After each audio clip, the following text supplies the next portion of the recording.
सत्य को खोजने वाले सारे भाविक सात्विक साधकों को मेरा प्रणिपात।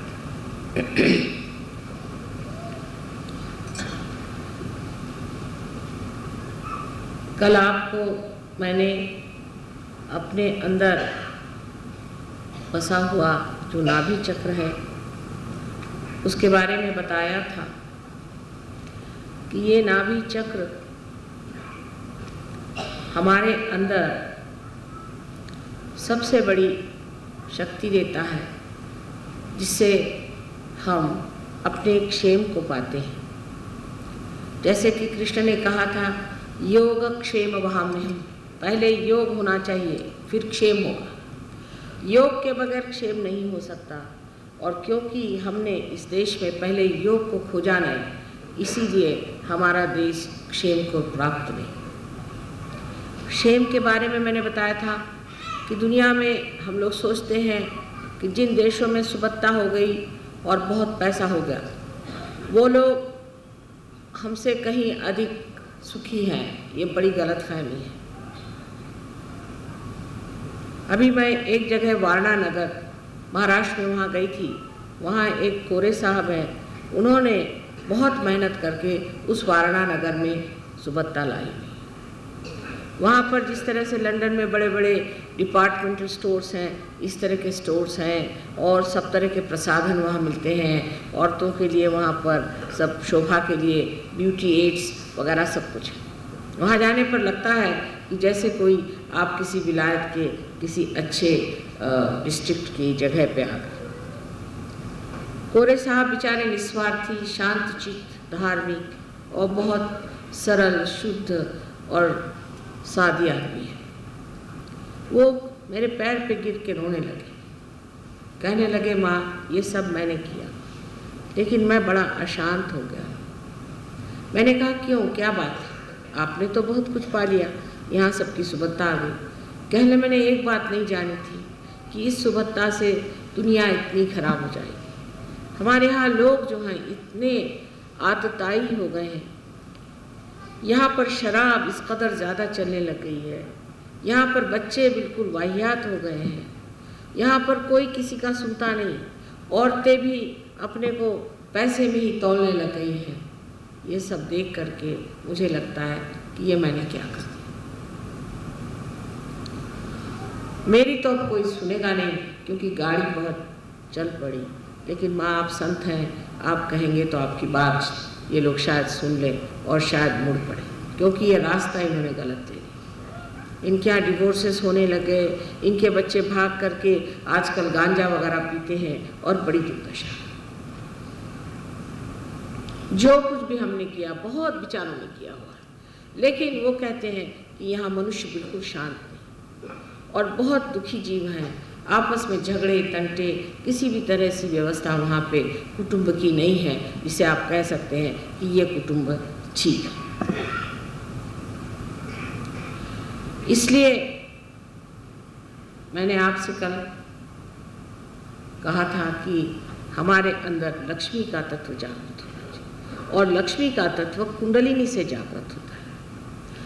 पैसा आप दुनिया में कमा सकते हैं। आज पंजाब का हाल देखिए, जहाँ लोगों ने कितना लाखों रुपया कमाकर ऐसा सोचा था कि अब हम में और आकाश में कोई अंतर नहीं है। उस वक़्त भगवान ka नाम भी लेना उस पंजाब में मुश्किल हो गया, और आज उसी पंजाब का ये हाल है कि लोगों को समझ नहीं आ रहा कि क्या होने वाला है।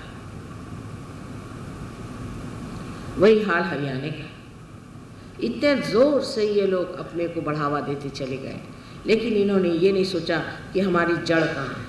उस जड़ को पकड़ा नहीं, इसीलिए उद्ध्वस्त होकर के रहे। यही हाल पुर्तगाल का है, यही हाल इंग्लैंड का है।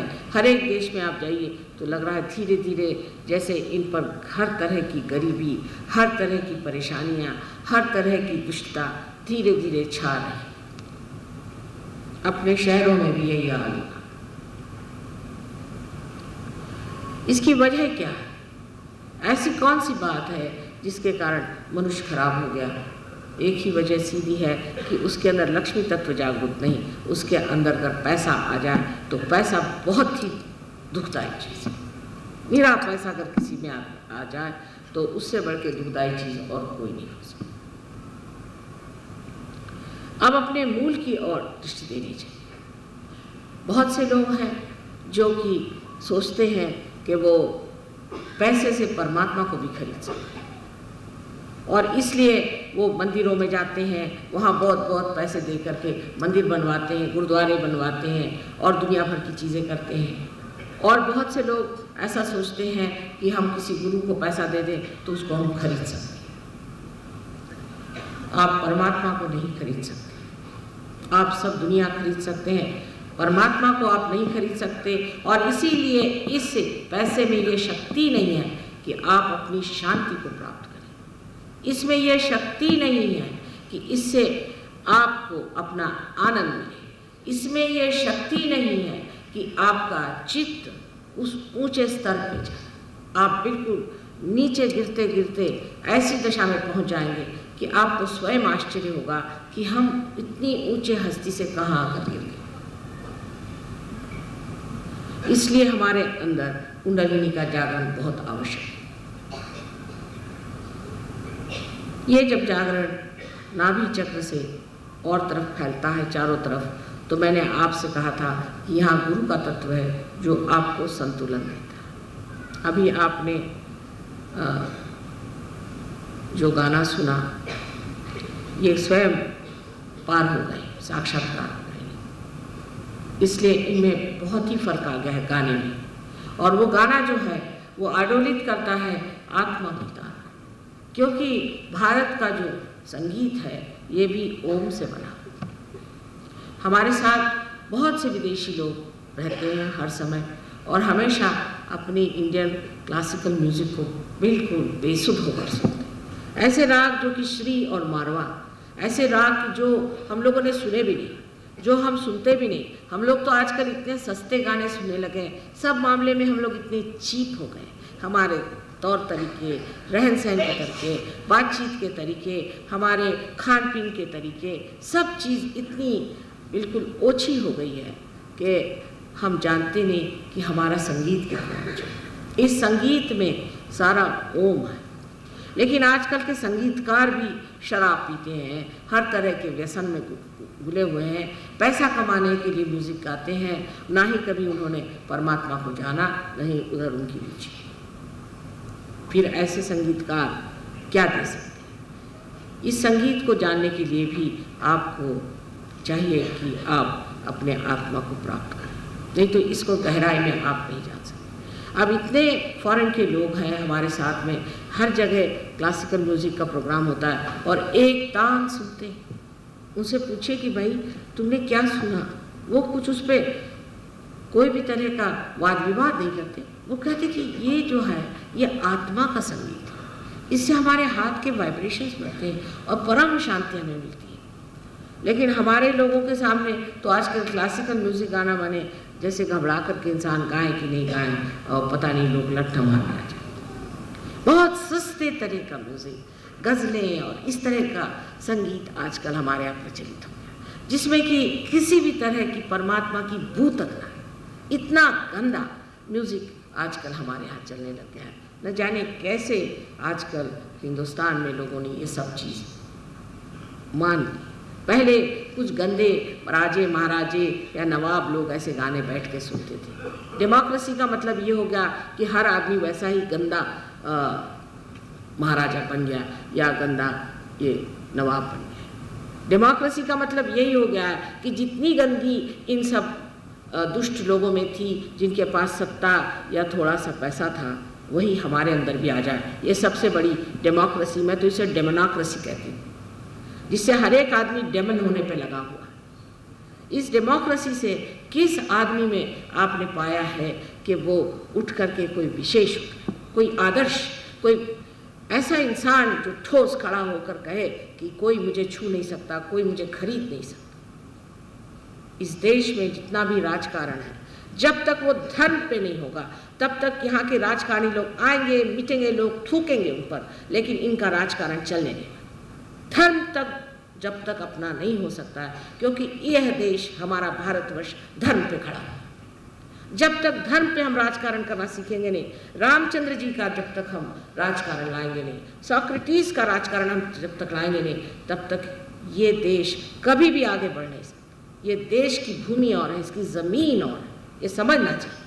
इसकी आत्मा और है, इसको अगर छूना है तो महात्मा गांधी जैसे अपने धर्म पे खड़े, जिस आदमी के लिए आप हाथ उठाकर कह सकते थे कि यह आदमी शुद्ध है, स्वच्छ और धर्म पे खड़ा हुआ, हमेशा परमात्मा को याद करने वाला। जो आदमी परमात्मा को याद नहीं करता और परमात्मा के प्रति जिसकी दृष्टि नहीं, इतना ही नहीं अपने जीवन में जिसके धर्म नहीं, वो इस देश में कभी सफलीभूत हो नहीं सकता। होगा लेकिन थूकेंगे लोग उस पर जब इतिहास लिखेगा तो कहेगा कि इस आदमी ने इस देश का घात किया। ये अपना देश ऐसा ऊंचा देश, इस देश के लिए जिनको भी कार्य करना पहले अपने धर्म पे खड़े हो। जिसको देखिए वही राजकारण में चला आता है। मैं देहात में गई, मैंने किसी से कहा कि भाई तुम क्या कर रहे हो? मैं राजकारण कर रहा हूँ। मैंने कहा ये कोई धंधा है? ये क्या चीज़ हुई राजकारण कर रहे? जैसे कि जो उठा वही राजकारण करने लगे। आज मैं आपके सामने जो चक्र बताने वाली हूँ, जिस पर श्री राम विराजमान है, और इसीलिए मैंने आपसे बताया कि श्री राम का राज इस संसार में आना चाहिए। सबसे पहले इसे हिंदुस्तान में आना, जिसने देश के कारण, लोगों के मत के कारण अपनी पत्नी का त्याग किया। हालांकि वो आदिशक्ति थी, वो जानते थे कि इनके कोई हाथ नहीं लगा सकता, तो भी कितनी बड़ी मिसाल उनके जीवन की हमारे सामने है, और कितने धार्मिक संकोचपूर्ण, कितने अनुकंपा से भरे हुए श्री राम थे। वो हमारे सामने आदर्श होने चाहिए। ऐसा हमारे सामने नायक होना चाहिए जिसे हम देखकर कहें कि ऐसे हम बने। आजकल आप सिनेमा का नायक देख लीजिए तो शराब पीता है, खूना खराबी करता है, हर तरह के गलत काम करता है। और नायक का मतलब क्या है? हिंदुस्तान में ऐसा नायक पहले नहीं होता था। ये अंग्रेजों के नायक होंगे या किसी, क्योंकि उनके यहाँ तो कोई था ही नहीं कायदे का आदमी। उनके यहाँ कौन? रामचंद्र जी हो गए। एक राजा ने अपनी 7 बीवियां के गर्दन काट डाली। बताइए, 7 रानियों के जिसने गर्दन काट दिए, वहां तो एक राजा साहब हो बैठे। वहां किसी भी राजा का आप जीवन पढ़े तो इस कदर शराबी, गवाबी, दुनिया भर की उसमें गंदगी भरी हुई, और वो वहां का राजा है। और वहां तो भी ये कहना चाहिए होते हुए भी वहां लोग ये जानते हैं कि जब तक हम सही रास्ते से नहीं चलेंगे, राइचसनेस से नहीं रहेंगे, हमारा राज्य चल नहीं सकता। हालांकि वैसी बात है नहीं, क्योंकि उनके बुनियाद में ही ये बात नहीं। हमारे बुनियाद में क्या, एक से शिवाजी जैसे, क्या महाराजा शिवाजी जैसे, उनका चरित्र क्या था, कितने उज्ज्वल, माँ के भक्त थे, उनकी माँ कितनी तेजस्वी। एक एक को देखिए हमारे यहाँ, कि हमारा इतिहास भरा पड़ा है राणा प्रताप। मैं भी आ रही थी लाजपत नगर यहाँ से, मैंने कहा लाला लाजपत राय क्या आदमी थे। मुझे इत्तेफाक था उनके बारे में जानने का। मेरे पिता भी कांग्रेस में थे बहुत पुराने। मैंने एक एक आदमी देखे, क्या लोग थे। इनके जैसे लोग अब दिखाई नहीं देते। ये मरगिल्ले लोग इस देश में कहाँ से आ गए, मेरे समझ में नहीं आता। इनको क्या कहना चाहिए कि जो अपने को हिंदुस्तानी कहलाते हैं और जिसके अंदर जरा सा भी ध्येय नहीं है, कोई भी तत्व नहीं है, बगैर किसी तत्व के संसार में आप कैसे चल सकते? सारे देश आपकी ओर आपका देख रहे हैं कि ये इतनी बड़ी डेमोक्रेसी है, ये डेमोक्रेसी बन रही है, ये कुछ विशेष चीज। इसका एक ही इलाज है कि आप धर्म को प्राप्त करें। जब तक आपके देश में धर्म नहीं आएगा, आप चाहे दुनिया इधर से उधर कर लीजिए, ये देश आप शासन में नहीं ला सकते। यहाँ अराजकता आएगी, यहाँ अशासन। हमने अपनी इसमें देखा है, कभी भी हम देहात से जा रहे हैं, कहीं से भी जा रहे हैं, संतों के प्रति इतनी श्रद्धा हर एक जगह है, हर एक जगह। कोई मजाल नहीं कि कोई वहाँ पर अराजकता का काम करे। वो संतों की श्रद्धा, वो भक्ति का सागर जो है, उसे समेटना चाहिए। उस पर बुनियाद डाल करके जिस दिन हम अपनी देश की नई नींव डालेंगे, तभी हमारा देश असल में स्वतंत्र होगा। क्योंकि स्वतंत्रता, गांधी जी लड़े स्वतंत्रता के लिए। आज अगर वो जीवित होते तो वो कहते स्व का तंत्र खोजो, स्व का तंत्र ही सहयोग है। स्व के बारे में जानना ही स्वतंत्रता है। ऐसा होना चाहिए और होगा भी, क्योंकि 14,000 वर्ष पूर्व नाड़ी ग्रंथ में लिखा हुआ है कि ऐसा होगा इस बात, और सारे दुनिया के देश यहाँ पर झुक कर आएंगे और हमसे सीखेंगे कि धर्म क्या और परमात्मा क्या। ऐसा होना चाहिए, लेकिन आप लोग सब अपने पर विश्वास रखें, सहयोग में गहरे उतरिए, तभी ये कार्य हो सकता है। हृदय चक्र जो है उसमें 3 उसकी साइड्स हैं, एक तो लेफ्ट, एक राइट और एक बीच की। लेफ्ट साइड में श्री राम का स्थान है। श्री राम जो पिता तुल्य, जो कि बेनोवेलेंट किंग है, जो सॉक्रेटिस ने बताया ऐसे राजा थे जिनको सिवाय लोगों के हित के और कुछ सोचता नहीं। हित कैसे होगा, लोगों का ठीक कैसे होगा, उनका भला कैसे होगा। उन्होंने जो कुछ किया इस संसार में सिर्फ एक विचार से कि मनुष्य का भला कैसे। नंगे पांव वन में गए कि वहाँ की भूमि उनके चरणों से वाइब्रेट हो जाए।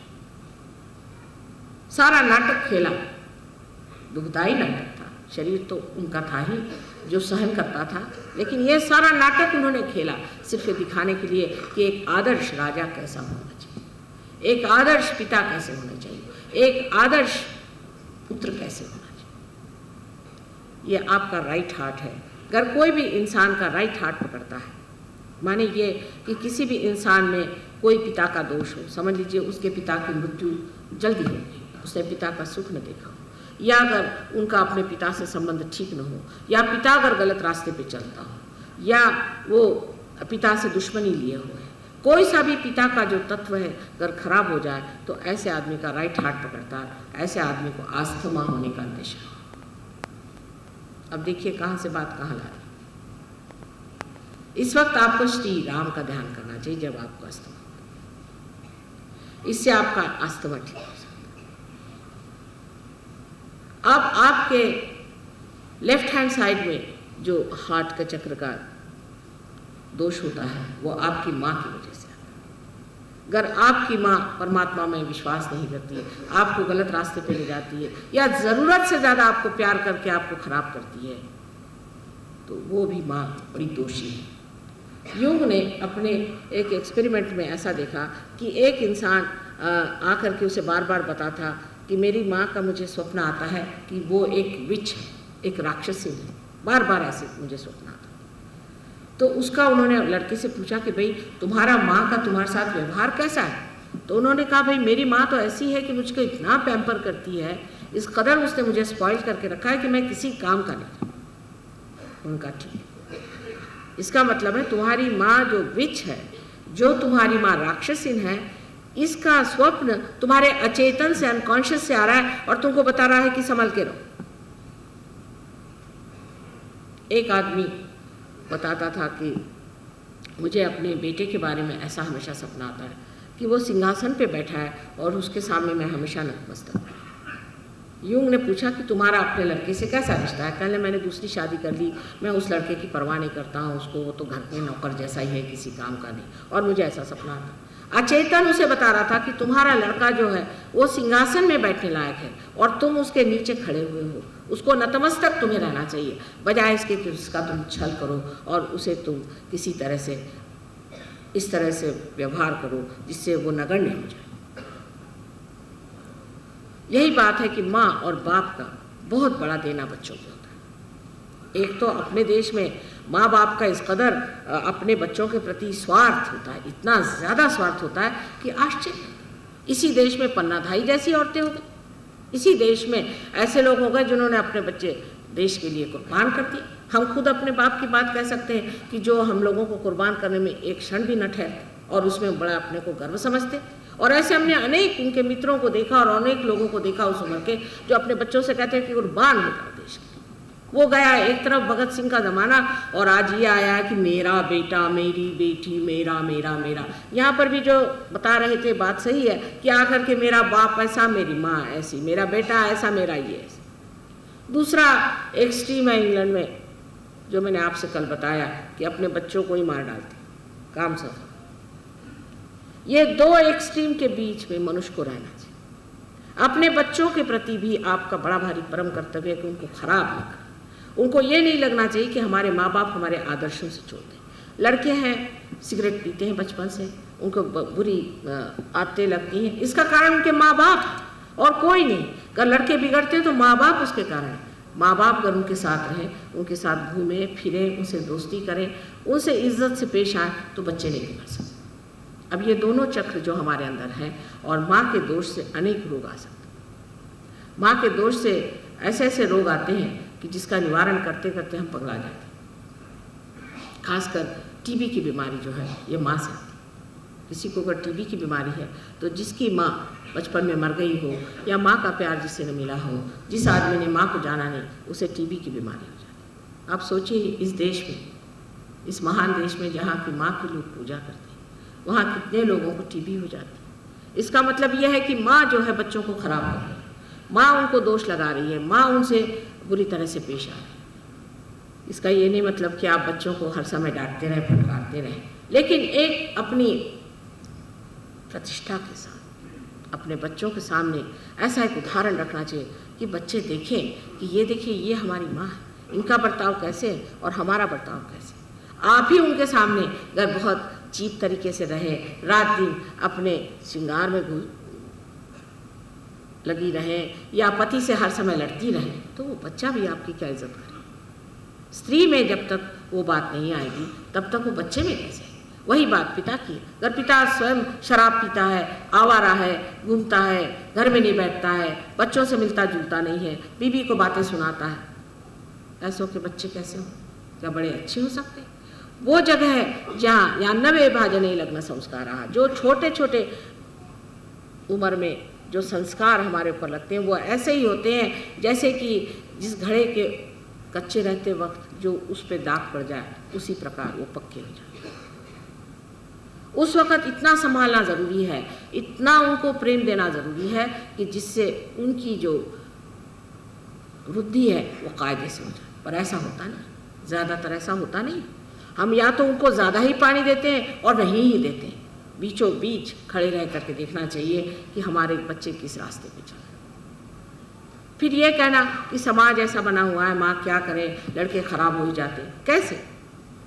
आपका चित्त ही नहीं बच्चे की ओर। कम से कम आप तो कोई शिकायत नहीं कर सकते।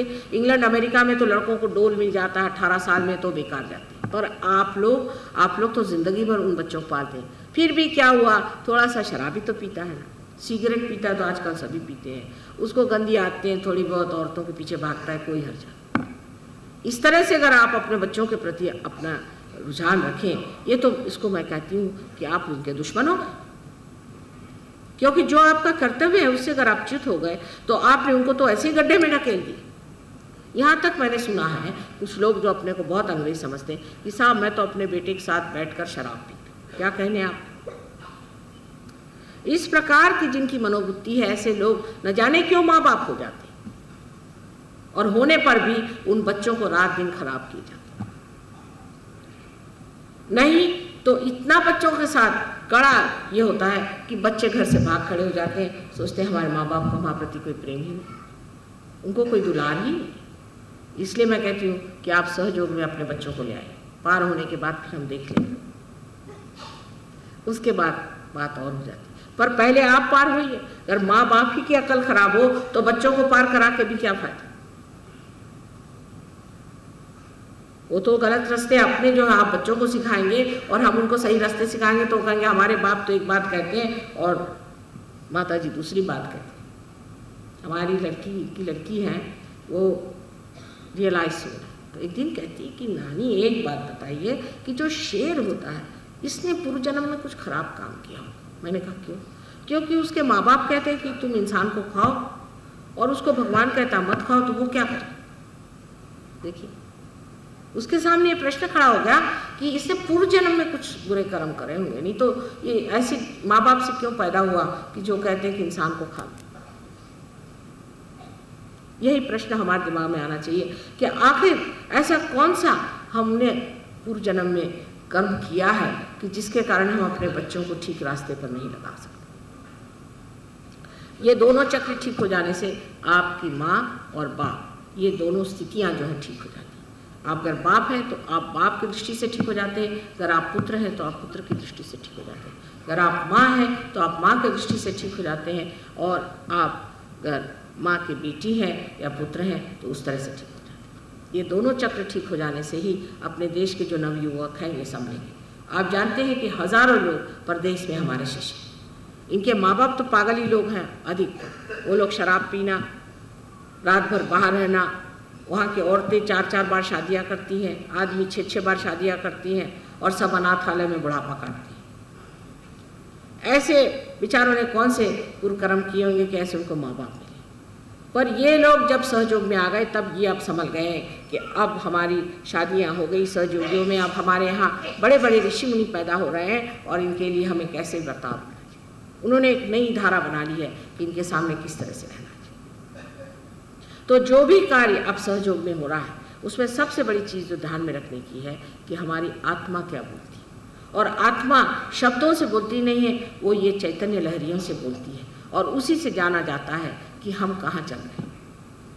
अब बीच का जो चक्र है ये साक्षात देवी जगदम्बा का है, जो कि सारी सृष्टि की माँ है। ये जगदम्बा जो है ये भक्तों का रक्षण करती है। जो भक्त इस गोल जगह बनाई हुई जगह है जहाँ है, जहाँ पर कि भक्त लोग सब लोग भगवान को खोजते हैं, उनका रक्षण करते। उनके लिए उन्होंने राक्षसों का वध किया, उनका रक्त पिया, उनके भूतों के भूत खा लिए, उन्होंने संहार कर करके इन लोगों को ठीक किया। बहुत से लोग ऐसा कहते हैं कि भाई हिंदुओं की देवी देवताएं जो हैं ये बड़े क्रूर हैं और ये नॉन वेजिटेरियंस हैं। तो मैं कहती हूँ कि अगर ये राक्षसों को देवी न खाए तो क्या आप लोग खाइएगा? इन राक्षसों को देवी न मारे तो क्या आप लोग मारिएगा? कंस को अगर कृष्ण नहीं मारते तो क्या आप लोग मारते? रावण को राम न मारते तो कौन मारता? उस पर बहुतों का ये कहना है कि ये तो देव योनि के लोग हैं और ये सबको मारते रहते। इससे आप इस तरह का विचार न करने से आप जो दुष्ट और राक्षस हैं उनको सबके खोपड़ी पे बिठा दें, उनका नाश न करिए, उनको आप किसी तरह से नष्ट न करिए, उनके साथ कोई दुर्व्यवहार न करिए, उनको बिठा करके उनकी आरती उतारें। जगदम्बा ने अनेक बार जन्म लिए, उनके हर ऐसे तो 9 जन्म बहुत विशेष माने जाते हैं, लेकिन उनके 1000 जन्म कम से कम हुए हैं और 1000 बार संसार में आकर उन्होंने जो भक्त लोग थे उनकी रक्षा की। जब ये चक्र आपके अंदर जागृत हो जाता है, जब जगदम्बा का चक्र आपके अंदर जागृत हो जाता है तो आपके अंदर से भय आशंका सब भाग जाते हैं। कोई किसी प्रकार की भय आशंका नहीं रह जाती। जिस वक्त किसी स्त्री में ये चक्र पकड़ जाता है, जब वो भय हो जाता है उसे, या उसका विशेष करके जब लेफ्ट हार्ट उसका पकड़ता है और उसे लगता है कि उसका मातृत्व जो है उस पे ही आघात आ रहा है, उसका पति जो है और औरतों के पीछे भाग रहा है, उसके मातृत्व को ही अब किसी तरह से लांछन आने वाली है, तब उसको जो बीमारी होती है इसे हम लोग ब्रेस्ट कैंसर कहते हैं।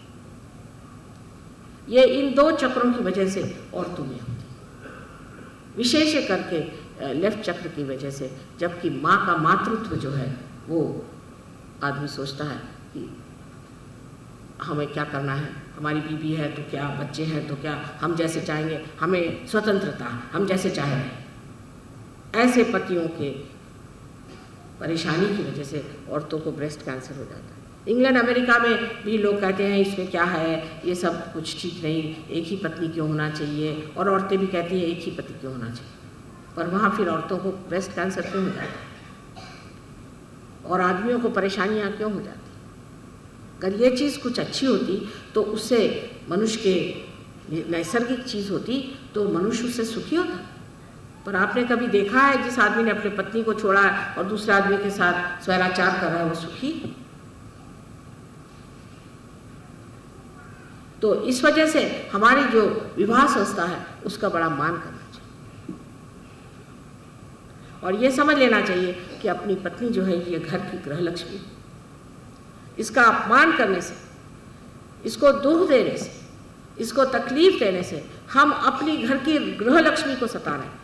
अर्थात जैसे मैंने कल आपसे बताया कि गृह लक्ष्मी को भी इस योग्य होना चाहिए कि वो गृह लक्ष्मी, और यहाँ की औरतें तो हैं भी, जैसे ये पृथ्वी धरा है इस तरह से कितने पाप, कितनी तकलीफ़ें अपने पति और ससुराल वाले और बच्चों से सहन करती रहती, बहुत सारी। लेकिन ये सब होते हुए ऐसी पत्नियों और ऐसी दुखी पत्नियों अगर कोई तकलीफ़ हो जाए तो उसके लिए हमें समझ लेना चाहिए कि इनके घर में ही कोई तकलीफ़ ऐसी बन रही है जिसके वजह से ये स्त्री बेचारी धीरे धीरे घुलती जा रही है।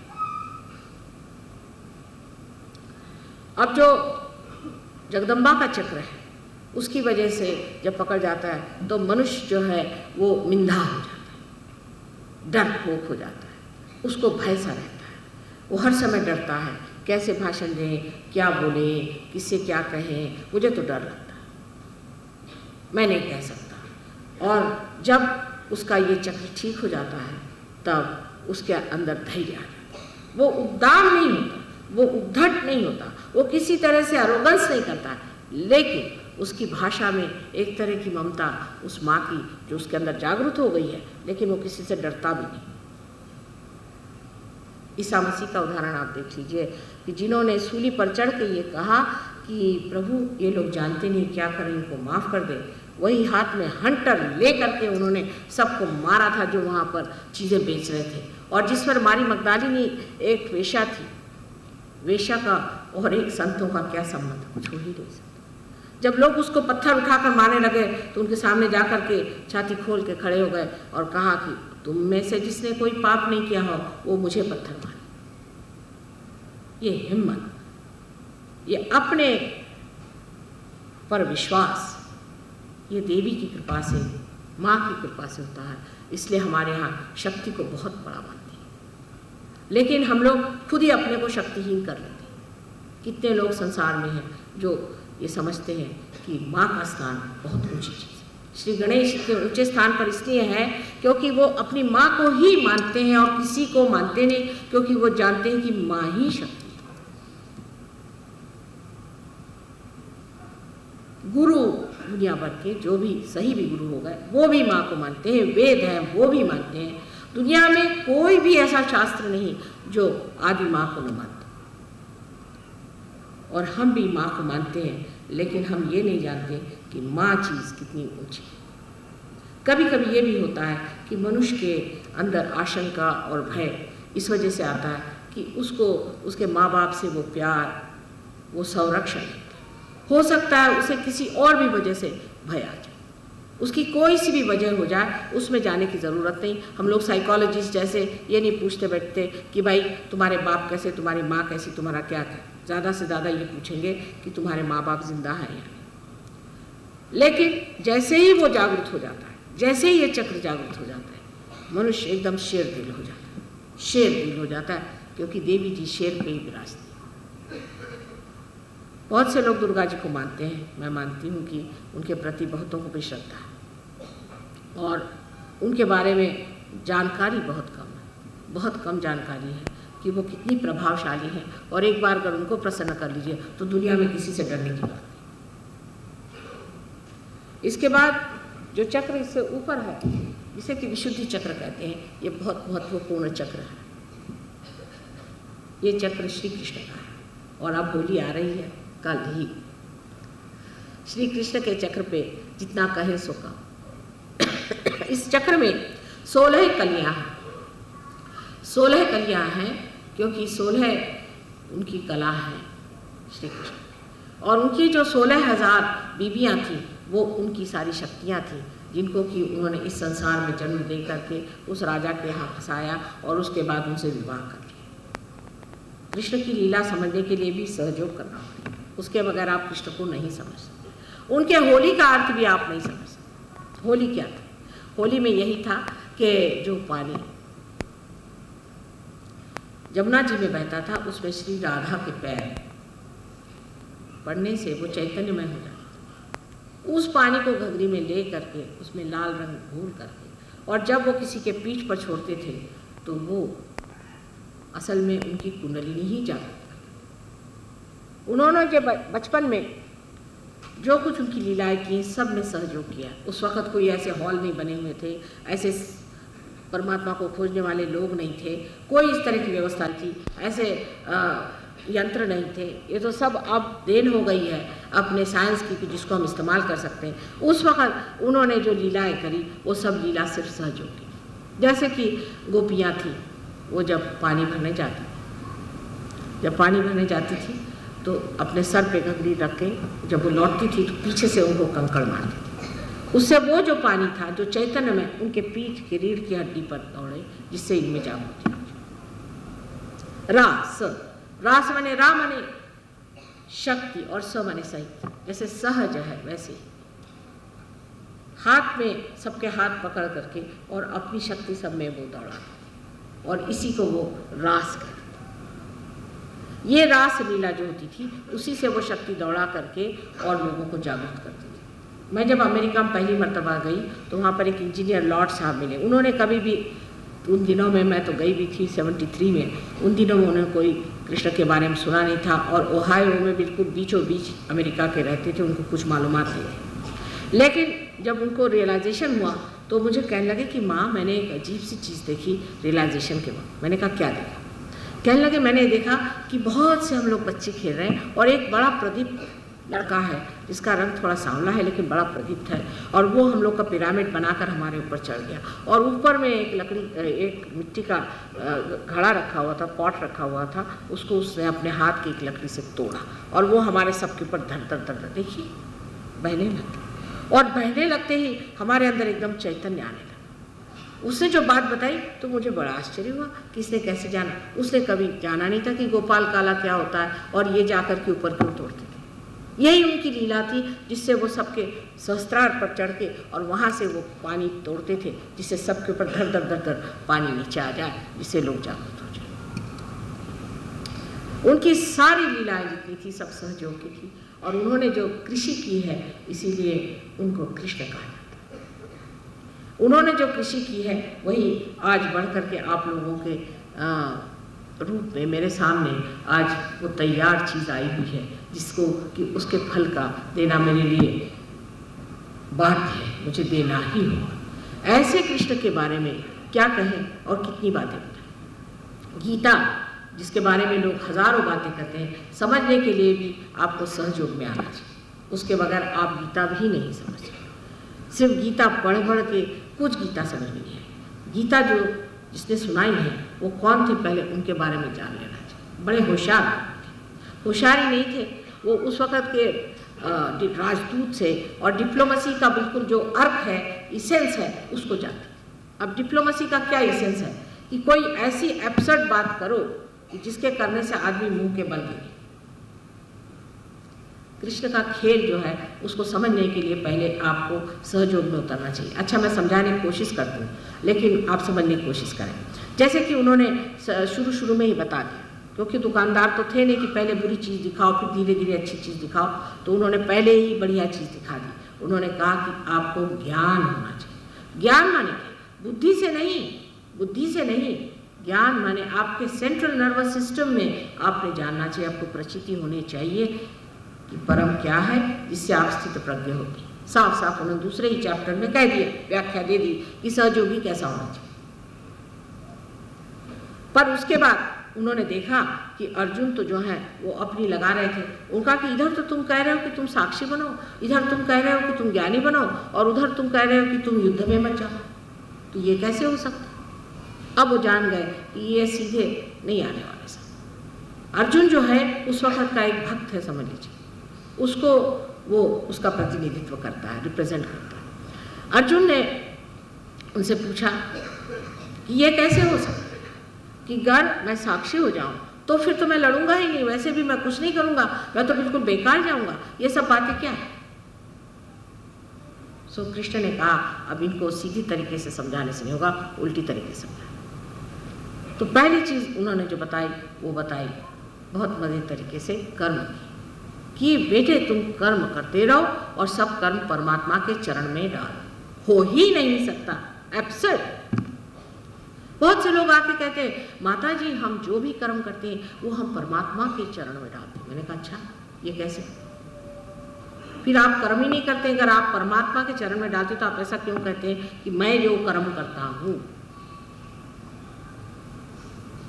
इस तरह की हमारे अंदर अपने बारे में एक भ्रांति, मिथ हम लोग बना लेते हैं कि हम तो भाई जो भी करते हैं हम परमात्मा के चरणों में डालते हैं।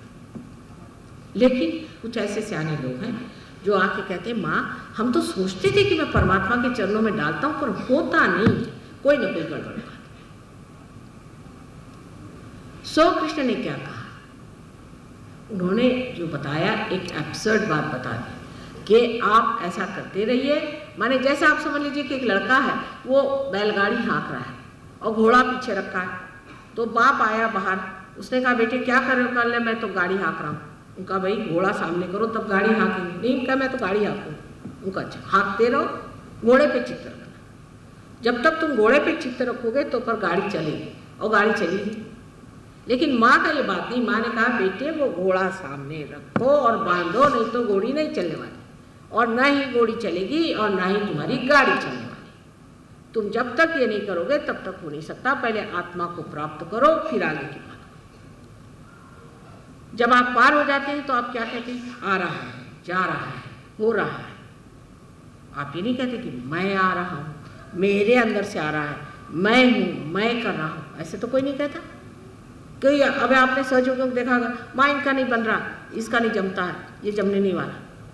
थर्ड पर्सन में, तृतीय पुरुष में आदमी बात कर रहा है, अकर्म। हम अमेरिका गए थे तो एक स्त्री हमारे साथ गई थी, वो कहने लगे माँ मेरे लड़के को जरूर प्यार करा दे। मैंने कहा भाई तुम ही सर्टिफिकेट दे। मैंने तो हाथ तोड़ डाले, अब तुम ही पार करा दो। कहले माँ लेकिन अगर पार नहीं होता तो कैसे सर्टिफिकेट दे? तो मैंने कहा यही तो बात, जब होता ही नहीं है वो पार, तो तुम उसको फॉल्स तो सर्टिफिकेट दे नहीं सकती, तो उसको पार कराओ। पहली बात पार करो। ये तो नहीं कह सकते कि तुमने पार करा दिया, क्योंकि जब हुआ ही नहीं तो पार कैसे? वो तो होता ही नहीं। जो तृतीय पुरुष में हम लोग बोलना शुरू करते हैं, अकर्म में मनुष्य हो जाता है। वो ये नहीं सोचता कि मैं कर रहा हूं, कोई विचार ही नहीं आता कि आप अकर्म में कर रहे हैं, कोई काम कर रहे हैं। कोई लोग कहते हैं माँ आपने हमें ठीक कर दिया, मुझे तो याद भी नहीं रहता। मुझे भैया क्या बीमारी थी बताओ? कल माँ भूल गए, मेरे को अनजाना था, मैं ह्यूस्टन जा रहा था। अच्छा भैया क्या हो गया? सो अब क्या बात है? हो गया ना ठीक? हाँ आप भूल गए क्या? मैंने कहा मैं तो भूल गई, मुझे तो याद है, मैं तुमको ठीक कर दूँ। क्योंकि अगर कृष्ण के हिसाब से आप अगर विराट में समा गए हैं, विराट के आप एक अंग प्रत्यंग हो गए हैं, अकबर हो गए हैं, जिसे हम अल्लाह हो अकबर कहते हैं, वो अगर आप अल्लाह हो गए हैं तो आपकी ये उंगली जो है उसी का एक हिस्सा है। अब इस उंगली को अगर आपने थोड़ा सा कुछ रब करके या इसको कुछ किसी तरह से संजो करके ठीक किया, तो क्या आपने अपने ऊपर उपकार किया है कि दूसरों के ऊपर उपकार किया? दूसरा है कौन? दूसरा कौन है? ये भावना ही टूट जाती है कि कोई दूसरा है, क्योंकि आप उस परमात्मा के अंग और प्रत्यंग बन जाते हैं। यही विराट का स्वरूप है। लेकिन ये स्वरूप को पाना चाहिए, और युग में साफ साफ कहा है कि अब मनुष्य कर उठेगा तो वो कलेक्टिवली कॉन्शियस होगा, सामूहिक चेतना में जागरूक होगा। ये नहीं कि हम आप भाई भाई, और कल मौका मिला तो कल सर फुटम्बर। हम आप हमारे शरीर के अंग प्रत्यंग बन गए, सामूहिक चेतना में आप जागरूक हो गए, तभी कृष्ण का काम हुआ। सो यही विशुद्धि चक्र है जो यहाँ जा करके विराट बन जाता है। इस सर में जो 7 चक्र हैं उसके पीठ है, उस पीठ पर बैठे हुए वो विराट बन जाता है। सो इस कृष्ण को समझने के लिए जब कृष्ण भक्ति हुई तो कृष्ण ने उसमें भी चालाकी करी है, क्योंकि भक्त भी बड़े आसानी से हाथ नहीं लगते। वो भी एक वन ट्रैक माइंड जिसे कहते हैं, बस लग गए तो लग गया, अब हम भक्ति कर रहे हैं भगवान की। कृष्ण ने कहा कि पत्रम पुष्पम फलम तोयम, जो भी पत्र पुष्प फल कुछ भी पानी हमें आप दीजिएगा हम स्वीकार करें। लेकिन देने के टाइम में एक शब्द पे उन्होंने नचाया जो लोगों की समझ में नहीं आता। कहा है कि लेकिन तुमको अनन्य भक्ति करनी होती, अनन्य, जब दूसरा नहीं रहता, जब आप हमारे अंग प्रत्यंग हो जाते हैं, जब पराभक्ति में आप उतरते हैं, तब हम लेंगे, उससे पहले नहीं। लेकिन अनन्य शब्द को तो हम खा गए, और बड़े बड़े लेक्चर लोग देते हैं, मैंने देखा हुआ, घंटों लेक्चर दे। सीधे 3 इसमें आप समझ सकते हैं, उनका कर्मयोग, उनका ज्ञान योग और उनका भक्ति योग। अगर परमात्मा को पाना है तो पहले उसके अंग प्रत्यंग बनना चाहिए, अनन्य होना चाहिए। जब तक आप अनन्य नहीं है, अनन्य भक्ति जो है उसको प्राप्त होना चाहिए। ये कृष्ण ने साफ साफ कह दिया। लेकिन जो पंडित होते हैं और जो वेदाभ्यास करते हैं, वो शायद चश्मे की वजह से वो चीज़ें देखते ही नहीं जो देखने की होती है। और कृष्ण को समझने के लिए तो एक तीक्ष्ण दृष्टि चाहिए, क्योंकि बुद्धि की बिल्कुल पराकाष्ठा है। आपको उसके सामने आप ठहर ही नहीं सकते, उनके बुद्धि के सामने। इतने प्रकाशवान बुद्धिमान वो हैं, और वो चाहते हैं कि आपको ज़रा नचाएं जिससे आप ठीक रास्ते पर आए। अब मैं नाचो बहुत गोपाल। और जब ये आप उससे कहिएगा कि भैया आप बस नचाना बंद कर और मुझे तो बस अपने आत्म साक्षात्कार में उतार ले, तभी वो करती है। इसीलिए उनका कि मुझे तू शरणागत हो जा, कृष्ण को शरणागत हो जा। तो इस विशुद्धि में बसे हुए श्री कृष्ण जो हैं, इनको आपको जागरूक करना पड़ेगा। जब तक ये जागरूक नहीं होंगे आपको विशुद्धि चक्र की तकलीफ रहेगी। अब विशुद्धि चक्र में भी 3 अंग है, राइट, लेफ्ट और बीच में। जब श्री कृष्ण बाल्यावस्था में थे, जब उनका जन्म हुआ, जब उनकी बहन विष्णु माया थी, तब उनका लेफ्ट साइड में यहाँ पर प्रादुर्भाव होता है बाल कृष्ण की तरह। और जब वो बड़े होकर के राजा हो गए तो उनका बीचों बीच यहाँ पर विट्ठल, जहाँ पर कि वो राजा बन करके और द्वारिका में राज्य करते थे, और बीचों बीच साक्षात श्री कृष्ण है, जो कि हर हालत में श्री कृष्ण है। इस तरह से चक्र के 3 अंग हैं। अब जिनकी आदत बहुत ज़्यादा डांटने की, चिल्लाने की, चीखने की, और दूसरों को अपने शब्दों में रखने की, और दूसरों को बुरी तरह से बात करने की, और दूसरों को दुख देने की अपने शब्दों से, ऐसी आदतें जिस आदमी को होते हैं, उसकी राइट विशुद्धि पकड़ जाती है और उससे अनेक रोग उसे हो जाते हैं। जिस आदमी के ये आदत है कि सबके सामने गर्दन झुकी रहती है, चाहे जो भी कहो, हाँ भाई ठीक है, कोई भी गुरु आया उसके चरण छू लिए, उसके चरण छू लिए, और सब चीज़ के चरण छूते फिरे रात दिन, उनकी लेफ्ट विशुद्धि पकड़ जाती है। जो आदमी अपने को हमेशा दोषी समझता है, जो समझता है कि मेरे में अनंत दोष है, उसकी लेफ्ट साइड पकड़ जाती है। और जो मनुष्य अपने को सोचता है कि मैं तो दुनिया का सबसे बड़ा हूँ, मैं जो करूँ सो कायदा, मैं जो कहूँ सो पूर्व दिशा, ऐसे जो आदमी बोलता है, उस आदमी की राइट साइड पकड़ जाती है। और राइट साइड पकड़ने से स्पॉन्डिलाइटिस और दुनिया भर की बीमारियाँ हो सकती है। लेफ्ट साइड पकड़ने से एंजाइना वगैरह हो सकता है, और राइट साइड पकड़ने से ज़ुकाम, सर्दी, इतना ही नहीं, पर जिसे हम कहते हैं कि अस्थमा, उसका भी इसमें प्रादुर्भाव हो सकता है। जिस आदमी का बहुत काम करता है जो आदमी, और बहुत चीख चीख के बोलता है और सब पे बहुत दारोगागिरी करता है, उस आदमी को जो हार्ट अटैक आता है, जिसे हम एक्टिव हार्ट अटैक कहते हैं, वो आदमी हार्ट अटैक उसको आकर के, बहुत लोग तो बोलते बोलते साफ हो जाते हैं, भाषण देते देते समाप्त स्थिति। क्योंकि इस कदर अपने को वो शब्दों से दूसरों को दबाते हैं, उनको नीचा करते हैं, उनके लिए ऐसी ऐसी बातें कहते हैं जिससे दूसरा आदमी जो है एकदम अवाक रह जाता है। और जो बहुत ही ज़्यादा उद्धट और उर्मट, और जिसे कहना चाहिए बिल्कुल पूरी तरह से अरोगेंट आदमी होता है, जिसको किसी की भावना की विचार नहीं रहता और उसे बुरी तरह से डांटते रहता है, ऐसा आदमी किसी भी बीमारी से प्लावित हो सकता है। और उसको दूसरी बीमारी जो हो सकती है वो है पैरालिसिस, हार्ट अटैक, पैरालिसिस। हाथ उसका जकड़ सकता है, राइट हैंड उसका जकड़ सकता है। ऐसे आदमी जो कि अपने को बड़े विद्वान समझते हैं, उनकी तो ये हालत हो सकती है कि वो इतने अति विद्वान हो जाते हैं कि आपकी जो बुद्धि है वही आपको चकाने लगती है, वही आपके खिलाफ चलती है। Your intelligence cheats at a point, और आप अपने को दूसरों को चकाते चकाते आप अपने को चकाने लग जाते हैं। और आपको आश्चर्य था कि भाई मुझको मैं चका रहा हूँ, मैं दूसरों को चकाने गया था, मैं मेरे को कैसे चकाने लगे।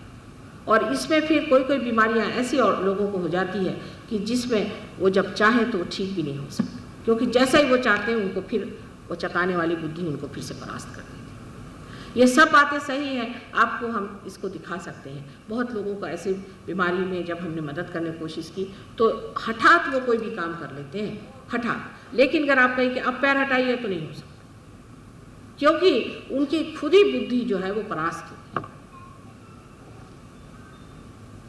अब आपने देखा है कि जो बीच में श्री कृष्ण है वो लीला, उनके लिए सब सृष्टि एक लीला है, होली भी एक लीला है। उस वक़्त उन्होंने संसार में आकर जितनी भी विधि वगैरह से लोगों को बिल्कुल ग्रासित कर दिया था, उसको अच्छे से तोड़ फोड़ करके ठीक, किसी भी विधि को नहीं। सुदामा को सर पे चढ़ा लिया उन्होंने, जा करके और विदुर के घर साग खा लिया, उन्होंने हर तरह से जितनी भी विधियां और जितनी भी पारंपरिक गंदगियां थी उन पर ऐसी तलवार उठाई कि सब चीज़ को तोड़ ताड़ करके नष्ट करके ये सारी सृष्टि एक लीला है, उनके लिए लीला है। और जब सहयोगी पार हो जाते हैं तब उनके लिए भी सारी सृष्टि जो दिखाई देती है वो एक साक्षी है, इसके और साक्षी के स्वरूप से देखते हैं। वो जो कुछ भी उनको पहले हर एक चीज़ से लगाव था वो छूट करके वो देखता रहे, तो नाटक था, तो नाटक टूट गया। अब हम किस लिए दौड़ रहे हैं? पहले तो जब शिवाजी महाराज आए समझ लीजिए स्टेज पे, तो इन्होंने भी तलवार निकाली, जब वो गुस्सा करने लगा तो ये भी गुस्सा करने लगे, ये भी शिवाजी महाराज हो गए। जिस वक्त में नाटक खत्म हुआ, अरे हे भगवान, मैं ये तो नाटक था। तो वो नाटक सब खत्म हो जाता है और मनुष्य अपनी जगह आ जाता है। ये श्री कृष्ण की देन है।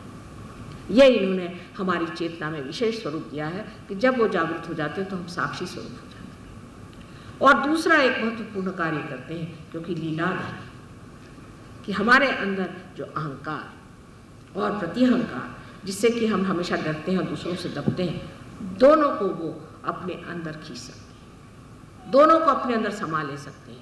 और इसीलिए किसी भी अहंकारी आदमी को आप देख लीजिए, जैसे कि आपने देखा दुर्योधन को बहुत अहंकार था, उसको उन्होंने ठिकान लगा दिया, साड़ियाँ द्रौपदी की बढ़ती गई, वो दुर्योधन थक गया, उसका अहंकार। जो भी अहंकारी आदमी होता उस पर इनकी गदा अगर चल पड़े तो वो खेल खेल में उसको ऐसे नचा देते हैं कि वो आदमी परास्त हो।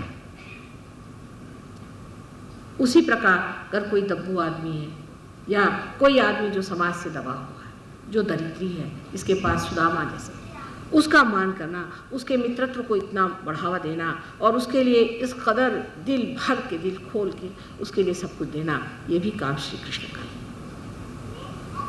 उनकी महिमा जितनी गाई जाए सो कम है। आज 6000 वर्ष हो गए वो यहाँ पधारे थे, उनको किसने जाना? सिर्फ गीता उन्होंने सिर्फ अर्जुन से बताई और किसी से बताया नहीं। पर लिखाई किससे वो सोचना चाहिए। देखिए कृष्ण की लीला हर जगह किस तरह से बंधनों को तोड़ती है। उन्हें लिखाई उससे जो व्यास जो पराशर का लड़का था, लेकिन वास्तव में वो एक ढीमरनी का लड़का था और वो भी किसी कायदे कानून का नहीं, बेकायदा। इसलिए व्यास से लिखाई कि ऐसा ही आदमी सत्पुरुष कैसे हो सकता है, क्योंकि जाति और उसके बंधन और ये बहुत कायदे कानून करने वाले लोगों को दिखाने के लिए कि सत्पुरुष कहीं भी पैदा हो सकता। सत्पुरुष की जात धर्म आदि कुछ नहीं पूछा जाता, लेकिन यही पूछा जाता कि सत्पुरुष कौन है। इसको तोड़ने के लिए, इसका सब का निषेध करने के लिए श्री कृष्ण ने गीता में लिखाई, किससे? तो व्यास। उनकी एक एक लीला देखिए तो जैसे कहते हैं कि हर एक को उन्होंने, उनकी जो चूल थी उस चूल से हर एक को ठीक कर। उनकी चूल बड़ी प्यारी थी, उनकी चूल बड़ी गहरी थी और इतनी तीक्ष्ण थी कि उसके चक्कर से कोई बच नहीं सकता। कल होली है, आप सबको होली मुबारक हो। होली के दिन हमको ये सोचना चाहिए कि कोई से भी गंदे काम करने के कृष्ण की कभी भी विचार नहीं आ सकता। गंदगी करना, गालियाँ देना वगैरह, ये कृष्ण के काम नहीं है। हमको बहुत माधुर्य से एक दूसरे से बात करना चाहिए।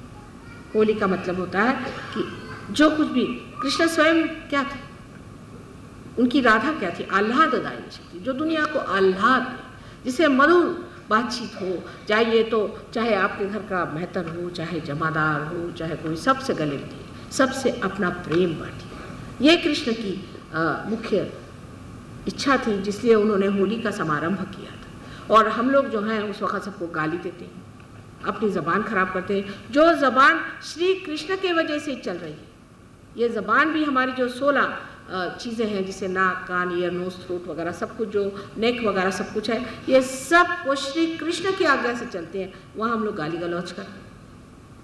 उनकी सुबकता, उनकी मधुरता, उनकी मोहकता वो हमारे जीवन में आनी चाहिए। तभी हम कहेंगे कि ये होली हुई, जिसमें कि एक तरह से हमने अपने सौंदर्य को पाया, हमारे सौंदर्य को बांटा और लोगों को इसका मज़ा दिया। लेकिन जिस तरीके से गंदगी और बहुत ही नग्नता से होली खेली जाती है, मेरी समझ में नहीं आता कि लोगों ने हर एक चीज़ का इतना विपर्यास कैसे कर दिया और इस कृष्ण को भी कितना अपमानित कर दिया। कल आपकी होली है, आप लोग खूब होली खेलिए, लेकिन उस कृष्ण को याद रखें जिसने आपसे बताया कि आपको उस विराट के अंग और प्रत्यंग होना है।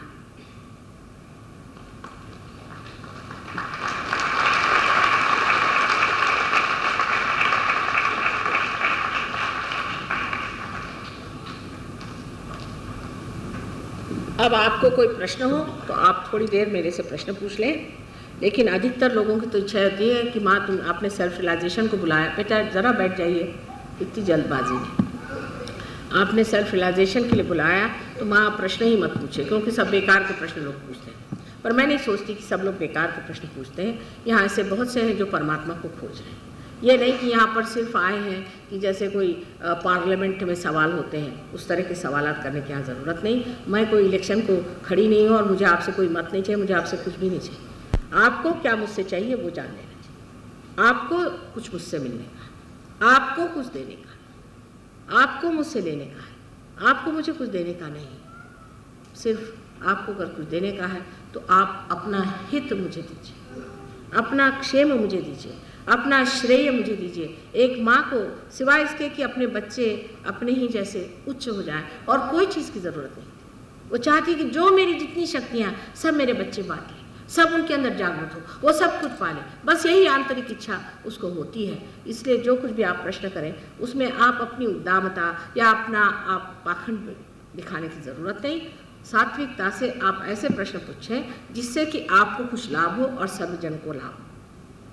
क्योंकि बहुत से लोग यहाँ पर बेकार में, आप कल उन्होंने सवाल एक पूछा कि सिद्ध योग, अब मुझे क्या मालूम कि सिद्ध योग ये गुरुजी महाराज कर रहे हैं, मुझे नहीं मालूम था। इनके नाम किसी ने भी कोई नाम भरा, सिद्ध कहाँ से हो रहे हैं? उनके तो जो शिष्य आते हैं वो तो नाच नाच के उनके हालत खराब, गांजा पीते, ये करते वो करते, वो कहाँ से सिद्ध योग सिखाएंगे? काहे की सिद्धि उन्होंने पाई थी? ऐसे ऐसे बड़े बड़े नाम रखा लिए, किसी का नाम भगवान आनंद, किसी का नाम ढोंगानंद, कुछ ऐसे नाम रख लेने से कोई बड़ा हो जाता है क्या? आप लोग भी अपना अकल इस्तेमाल करें कि कोई कहे सिद्धानंद तो क्या सिद्ध हो गया? कुछ भी नाम अपना लगा लेने से कोई बड़ा हो जाता है? इसलिए इस तरह के प्रश्न कल पूछे, मुझे तो पता भी नहीं कि क्या क्या नाम से लोग बेचते हैं। ये तो वैसा ही हुआ कि आप कागज़ की नाव बनाइए और उसमें नाम लगा दीजिए कि फलानी नाव, आप बैठिएगा उसमें। इसलिए जानना चाहिए कि असलियत को पाने की हिसाब से यहाँ पाए। अगर आपको और जगह कुछ मिलता हो तो आप चले जाइए, मुझे कुछ कहने का नहीं, लेकिन आप यहाँ पर असलियत पाने के लिए आए। नकली चीज़ों से मेरा कोई वास्ता नहीं। आपको अगर असलियत चाहिए तो आप उसे पा सकते हैं और उसके लिए मैं सहृदय पूरी कोशिश करूँगी कि आप उसे पाइए। लेकिन नकली चीज़ों के लिए मेरे पास कोई जगह नहीं है और मैं चाहती नहीं जिनको नकली चीज़ें करना वो जा सकते हैं। बहुत सी दुकानें खुली हुई हैं, आप जाएं, पैसा दें, वहाँ जा कर के जो करना है करें। लेकिन यहाँ पर आपको असलियत चाहिए हो तो आप आइए और वैसे ही प्रश्न करें, और बेकार के प्रश्न करने की कोई ज़रूरत नहीं। अब आप मुझे प्रश्न कर लें, लेकिन कायदे के प्रश्न हो, नहीं तो मेरे कोई ज़रूरी नहीं कि मैं आपके सारे प्रश्नों का उत्तर दूँ। ये भी बात है, क्योंकि मैं कोई आपसे किसी तरह से बंधी नहीं हूँ। मेरे पर आपका कोई बंधन नहीं, मेरे ही प्यार का बंधन है आपके लिए। आपका मेरे पर क्या बंधन हो सकता है सिवाय इसके कि आप परमात्मा को खोज रहे हैं, जिसके लिए कि मैं पूरी तरह से आपकी मदद कर सकूं। पर बेकार की चीज़ों में समय बर्बाद करना ठीक नहीं। अब आप ठीक से कायदे के प्रश्न पूछें।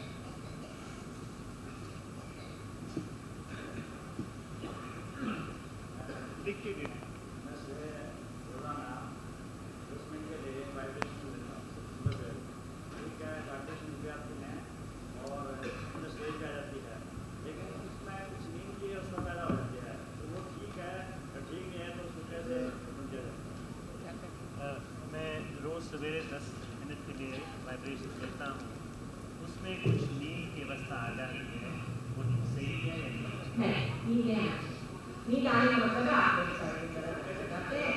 उसके लिए इलाज आपको करना होगा कि राइट साइड उठा के आपको लेफ्ट साइड में डालना है। राइट साइड जो विल पावर है उसको ज़्यादा निद्रावस्था नहीं आता। आप पूरे उस वक्त में दक्ष पूरे अलर्ट रहना चाहिए। जब निद्रावस्था आती है तो आप राइट साइड से उठा करके और लेफ्ट साइड में, राइट साइड से लेकर लेफ्ट साइड में छोड़ें। इसकी पहचान ये है कि अगर मनुष्य ज़्यादा सोता है तो वो लेफ्ट साइड है, और अगर वो बिल्कुल कम सोता है तो राइट साइड में। क्या सरदार जी? In what form does God manifest himself to a person who has attained self-realization? In what form? In the form of understanding God. In the form that you understand God. You know about God. You see, I don't want to tell you something that you have not achieved. It is something like asking, a blind man is asking what colors we will see when we open our eyes. Better open your eyes and see for yourself. Because you have no idea at all of the colors. You are blind. So when your eyes are open, then you can see for yourself.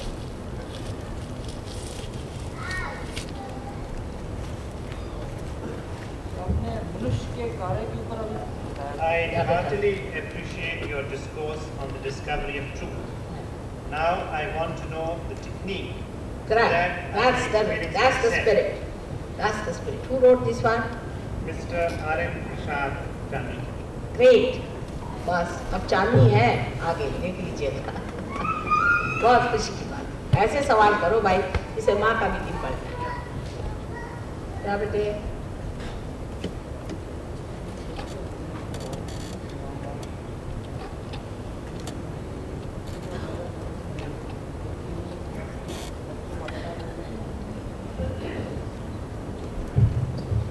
क्या पूछा सरदार?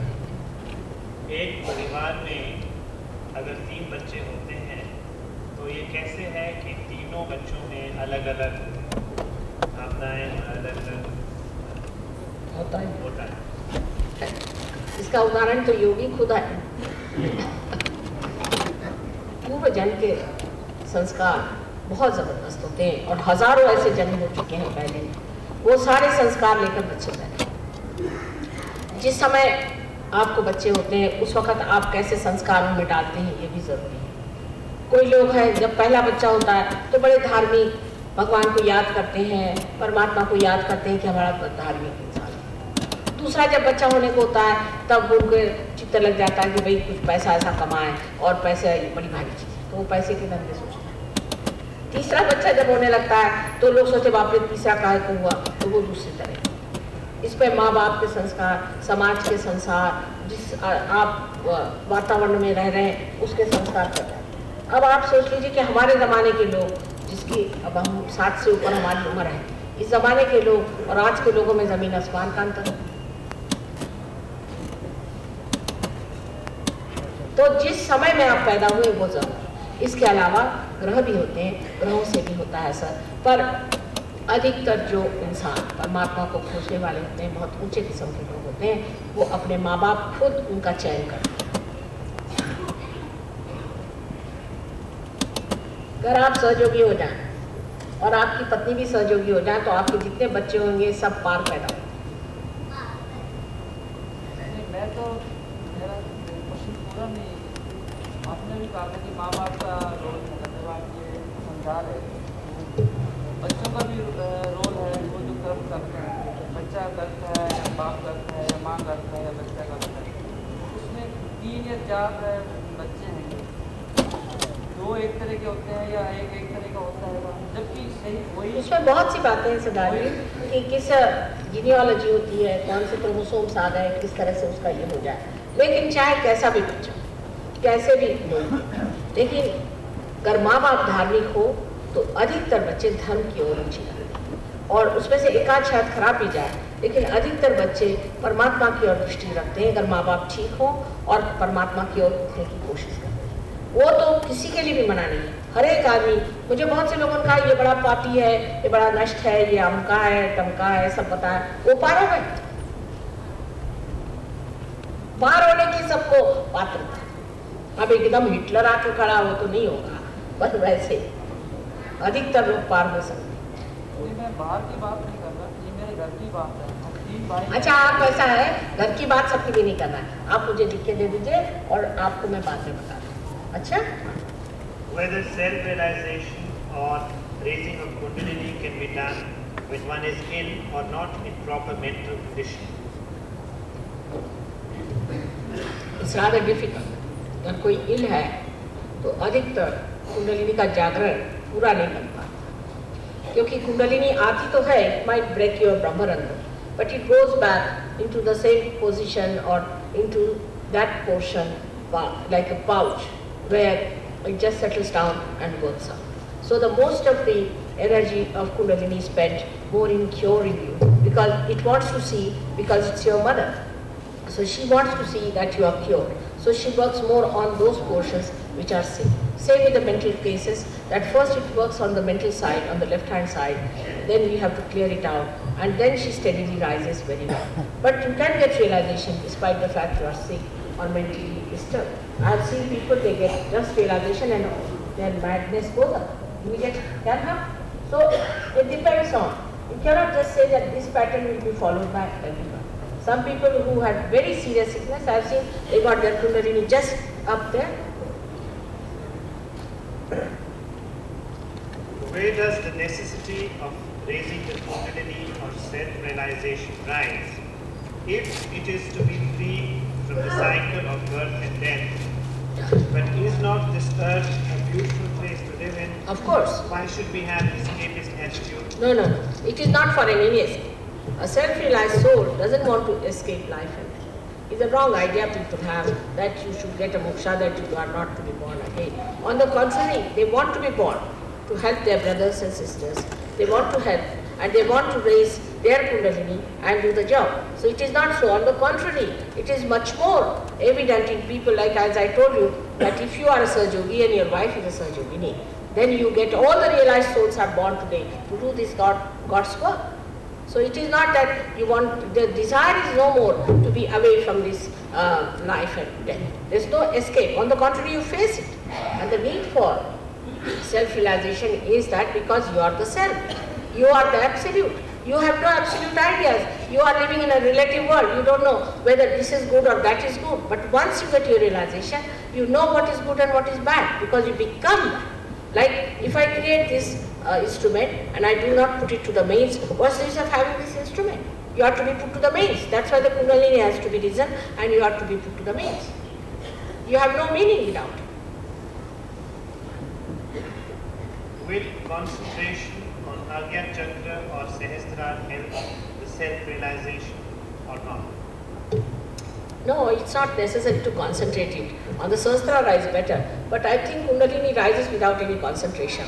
But later on you should see which chakra is catching, where is the Kundalini stopping, which you have to see. You have to come to the Kendra. Then you will know where the Kundalini is stopping, how to raise it, where to take it. Depends on where the Kundalini stops or where the problem is. There's nothing like concentration on one point. It is where the problem is. And the problem you will decide yourself by knowing where the Kundalini is. After realization, you start feeling where the stoppage is yourself. Would you kindly show me Paramatma? I think you must deserve. If you don't deserve it, you can't see Paramatma. You have to deserve. First of all, get your self-realization, rise into the kingdom of God, then you can see Paramatma. Before that, you cannot. You cannot just demand it. See, you must deserve it. Do you have eyes to see? You don't. You must have those clean eyes. You must have those pure eyes. You must have those holy eyes to see. Then you will see.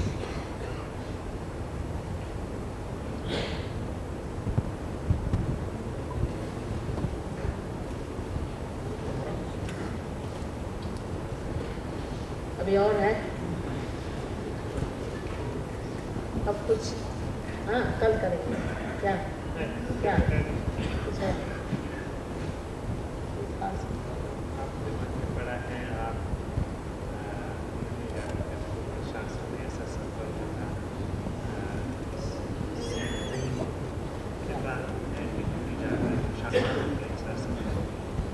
शास्त्रों के अनुसार नहीं. आपने कौन सा शास्त्र पढ़ा? ये देखिए, अधूरी बातें नहीं करनी चाहिए कि हम कुंडलिनी जागरण करते हैं कि नहीं. आप देख लीजिए आपका होता है या नहीं. और शास्त्र आपने कौन सा पढ़ा है? आपने देवी महात्म्य पढ़ा है, मार्कंडेय को पढ़ा है. आपने अगर और ऐसे ऐसे अरे गहरे नत्थु खैरों के चित्र पढ़ करके और आप शास्त्र कहते हो तो बात नहीं. आपने मार्कंडेय को पढ़ा है, आपने आदि शंकराचार्य को पढ़ा है, आपने ग्रंथ साहब को पढ़ा है, कुरान पढ़ा, बाइबल पढ़ा. कौन सा शास्त्र पढ़ा? किस शास्त्र में नहीं? Jain Shastri I do not get vibrations as in a patient of diabetes. For diabetes, see, you have to come to our center.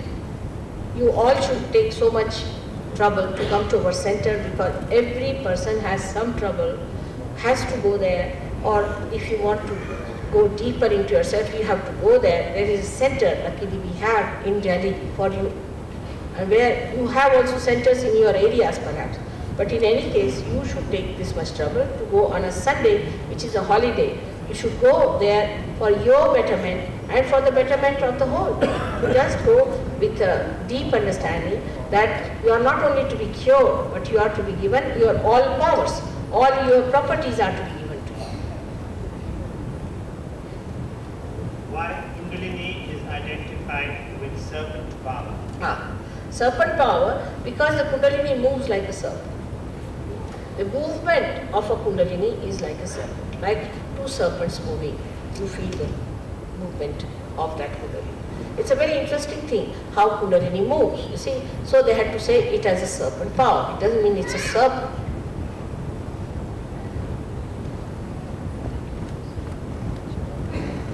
You see, to explain something, you have to use some sort of a metaphor. And they must have thought that best metaphor would be the serpent, to say that it moves like a serpent, you see. But actually, it is not the whole serpent doesn't go up. It's like a many-threaded rope, out of which few come out, and then they start moving like a serpent above. That's why it is called as a serpent power. What is the method for retaining Kundalini Jagruti permanently? For that, I would again say you have to go to our center. It's very simple, but you have to do it by asking them. There are people who know about it very well. If you go and ask them, they do meditation, they'll tell you. But you must put in some effort. You have to know that at least one day in a week you can give for this work. And you can do it. So many people who in Delhi, such a busy town, have got realization, are retaining it, are working it out, they are giving realization to others. They are doing wonders. They are working in the villages. It's a wonderful thing. And if you just pay little attention and come there and you try to understand the whole thing, you will work it out. There are people who are willing to do it, who have dedicated their lives for this. They are willing to do it and they will tell you everything in a proper way. I think you know the address of our center. Again, you tell them the center address. We have 7 main centers in Delhi and one center which is in Safdarjung Enclave, 78 Krishna Nagar. Thrice a week we have meetings there, Sunday mornings, Wednesday evenings and Saturday evenings. For other centers which are in different areas, you can obtain the addresses on the table there. For the newcomers, it is better to come on a Sunday morning. And Sunday morning, you can ask them your individual questions, you can ask them how to be helped, and you'll be surprised that these people who are there know such a lot. Actually, one journalist asked me, how is it that you have got all the scholars as your disciples? I said, they are not my disciples, they are my children, and they are not scholars. Some of them are just ordinary people. But because the knowledge is within you, you know everything. But they have worked with it, and they know how to maneuver it, how to work it out. They know how you will learn without paying anything, without any trouble, but you have to go down. Now let us... What is it? Nagpur, you can ask them, they will tell you. There is a center in Nagpur. They have the address of Nagpur. आपके पास में है address? Mathur साहब के पास. Dr. Mathur आए? There is somebody who has. You can find out. You can find out. We recently started in Nagpur, and there's a very nice person who has gone from Delhi. So the gentleman, आप बताएंगे बेटा? Yeah, He's there. Now you can ask him. All right? Should we have now realization?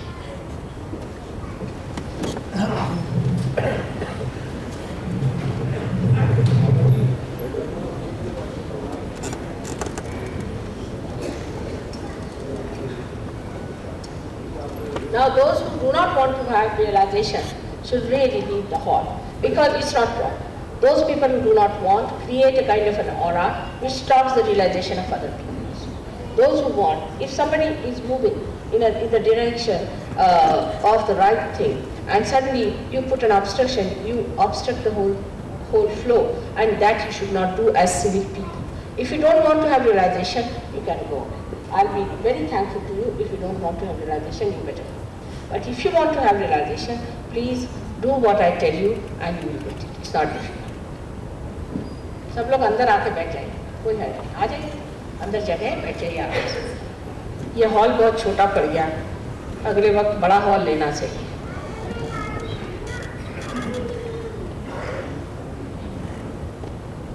अच्छा, जरा बच्चों को थोड़ा सा हटा दें तो अच्छा है, क्योंकि लोग जरा बात में डिस्टर्ब हो जाते हैं। बच्चे शांति से बैठो, अच्छा शांत बैठो। देखिए कोई बच्चे कितने प्यारे शांति से बैठे, शांति से बैठ जाओ। हाँ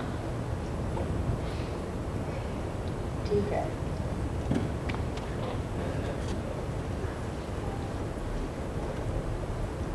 सबसे पहले हमें इस मातृभूमि को नमस्कार करना होता है, क्योंकि कुंडलिनी जो है वो रिप्रेजेंट करती है भूमि तत्व। भूमि तत्व हम लोग कहते हैं जैसे भू, फिर भूर, फिर स्वाहा, ये सब चक्रों के एलिमेंट्स हैं। अब उसमें से जो भू है, जो पृथ्वी है, उस पृथ्वी तत्व को नमस्कार करते वक्त हमें कहना चाहिए कि हे माँ, तुम हमें इस मोक्ष क्षण में आशीर्वाद दो। हाथ जोड़ के बहुत नम्रता के सिवाय आप सहयोग नहीं जानते। नम्रता बहुत जरूरी है। हे माँ, तुम हमें आशीर्वाद दो, इस मोक्ष क्षण में हमें आप पूरी तरह से प्लावित करें। ऐसे 3 बार करें। सबकी अपनी अपनी माँ है कुंडली। अब हमें श्री गणेश को याद करना है, क्योंकि वो शुद्ध जीवन के प्रतीक है, वो शुद्धता के प्रतीक है, वो मंगलमय है।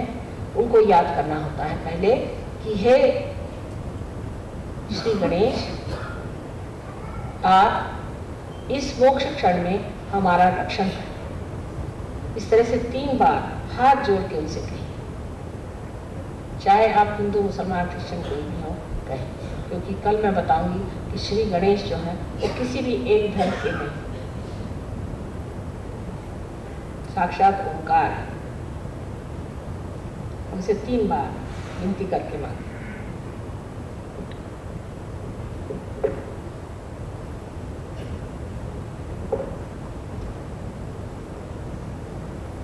अब दोनों हाथ मेरी और जैसे नमाज पढ़ते वक्त हम लोग करते हैं, इस तरह से दोनों हाथ रखें, अपने गोद में हाथ रखें।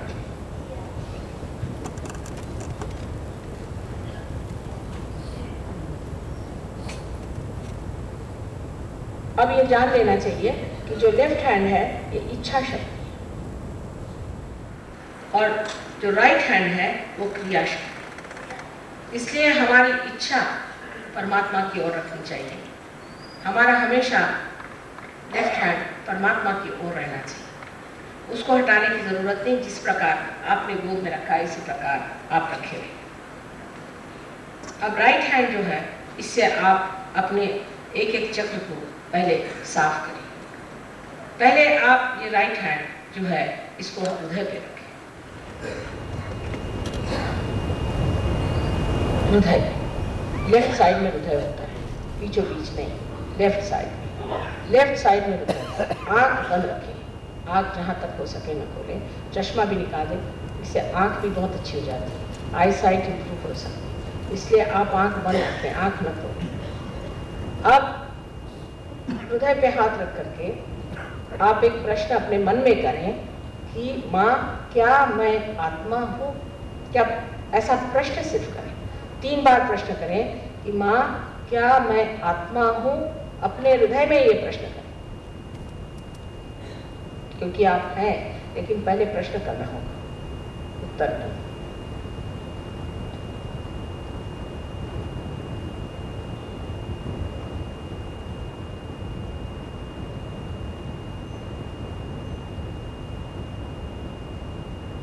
3 बार प्रश्न करें।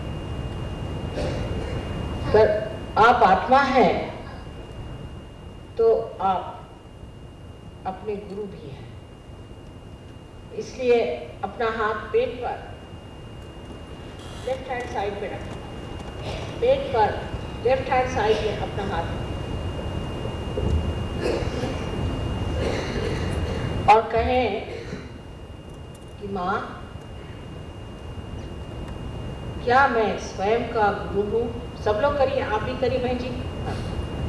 हाथ लेफ्ट हैंड मेरी ओर कर, आंख बंद करके, क्या माँ मैं स्वयं का गुरु हूँ? ये भी प्रश्न 3 बार। अगर आप आत्मा हैं तो आप स्वयं के गुरु भी हैं।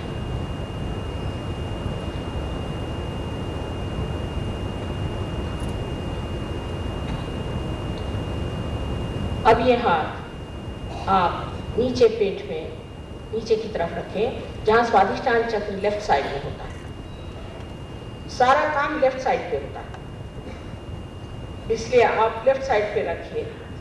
इस जगह जो स्वाधिष्ठान चक्र है वो शुद्ध विद्या का काम है।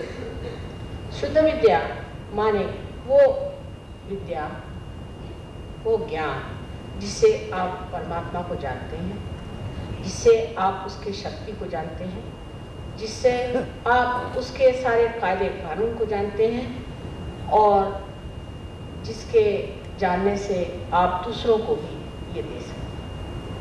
ये शुद्ध विद्या, बाकी सब अविद्या है, सब अशुद्ध विद्या है। यही विद्या शुद्ध है क्योंकि ये ब्रह्म की विद्या है, जो परमात्मा की चारों तरफ फैली ओंकार शक्ति है, उसकी ये विद्या है।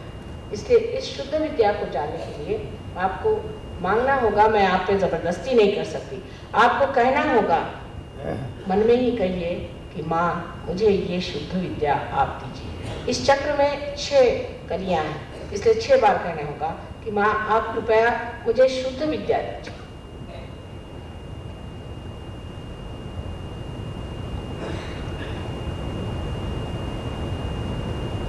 आंख बंद रखें, आंख न खोलें।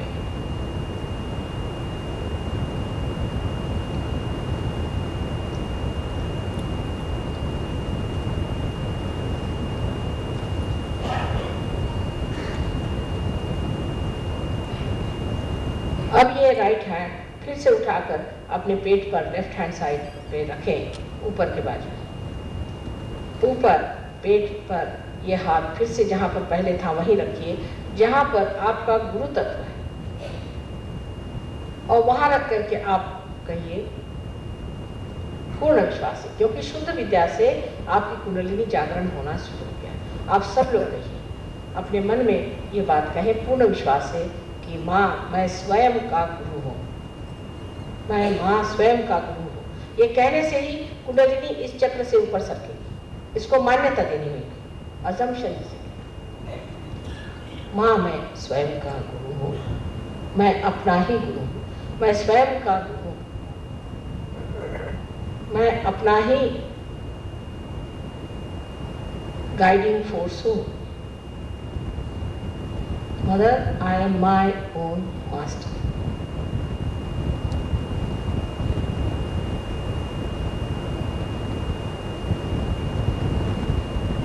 ये 10 मर्तबा कहना होगा, क्योंकि ये तत्व 10 है हमारे अंदर।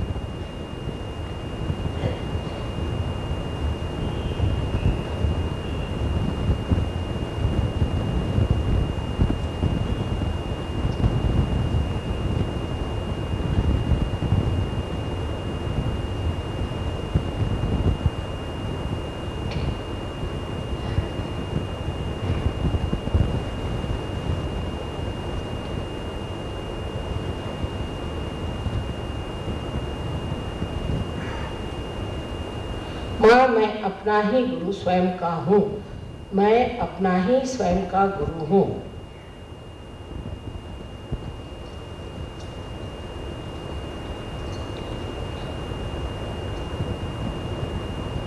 दस मर्तबा कहिए। अब ये हाथ फिर से हृदय पे रखें, हृदय लेफ्ट हैंड मेरी ओर रखें, और ये हाथ फिर से हृदय पे रखें, और हृदय पे रख करके इस बार आपको पूर्ण विश्वास से 12 मर्तबा कहना होगा कि माँ मैं आत्मा हूँ, माँ मैं आत्मा हूँ।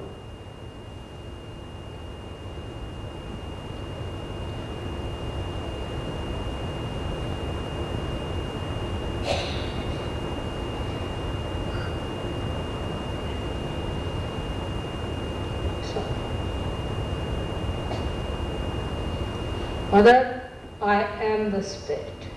Please say it with full confidence 10 times. Mother, I am the Spirit because you are the Spirit. मन बुद्धि अहंकार आदि जो भी है आप शरीर, ये सब कुछ आप नहीं है, आप आत्मा हैं। वास्तविक आपका अभी तक आत्मा का प्रकाश आपके चित्त में आया नहीं, लेकिन आप आत्मा हैं।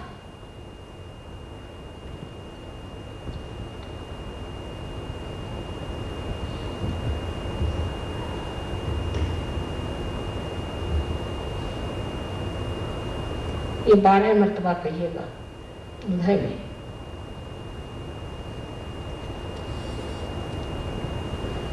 अब ये राइट हैंड आप अपने कंधों पर उस जगह रखिए जहां पर की गर्दन है, सामने से, और जोर से पकड़िए।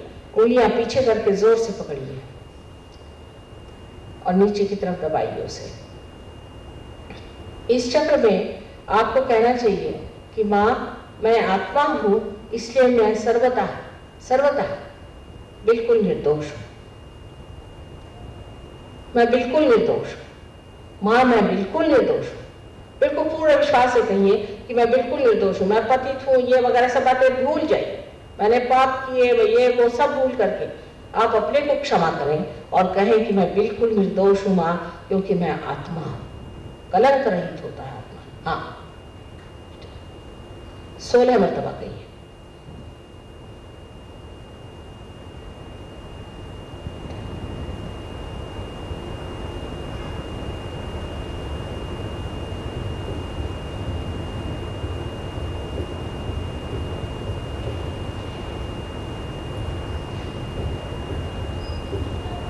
अब इस हाथ को 16 मर्तबा कहने के बाद आप अपने माथे पर आड़ा रखिए और जोर से माथा पकड़ आड़ा रख के दोनों तरफ से जोर से। इस जगह माथा पकड़ के आपको कहना चाहिए कि माँ मैंने सबको क्षमा कर। क्षमा सबसे बड़ा साधन है, सबसे बड़ा आयुध है मनुष्य का। सबको मैंने क्षमा कर, ये कहिए।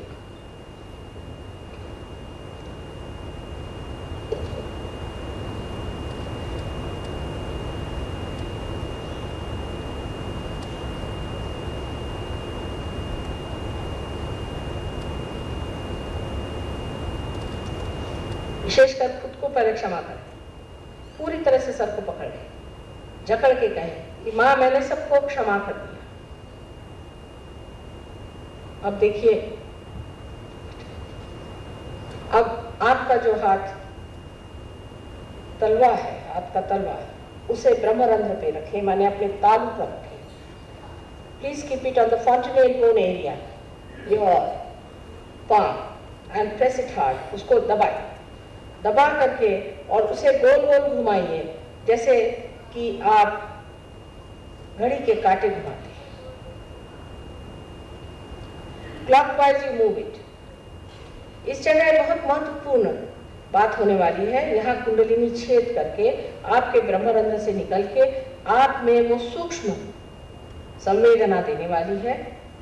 लेकिन उसके लिए मैं आप पे जबरदस्ती नहीं कर सकती इस मोक्ष के लिए या आत्म साक्षात्कार के लिए। इसलिए आपको कहना होगा कि माँ मुझे आत्म साक्षात्कार कृपया दीजिए।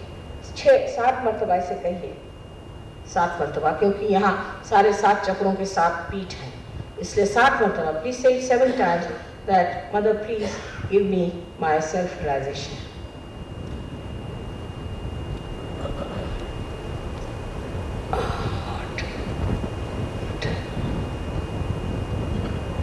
लेकिन इस वक्त आपको करते वक्त कोई दोष न लेते हुए, निर्दोष रहते हुए कहना चाहिए कि इस वक्त माँ मेरा घर कोई दोष हुआ हो परमात्मा के प्रति तो उसे क्षमा कर दीजिए, उसको क्षमा कर दीजिए।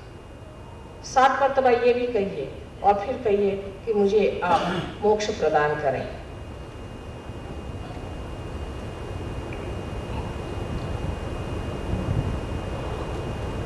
हाँ,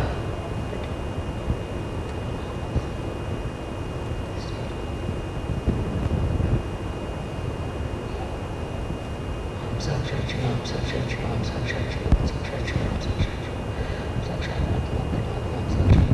परमात्मा, साक्षात आत्मा परमात्मा, साक्षात आत्मा परमात्मा।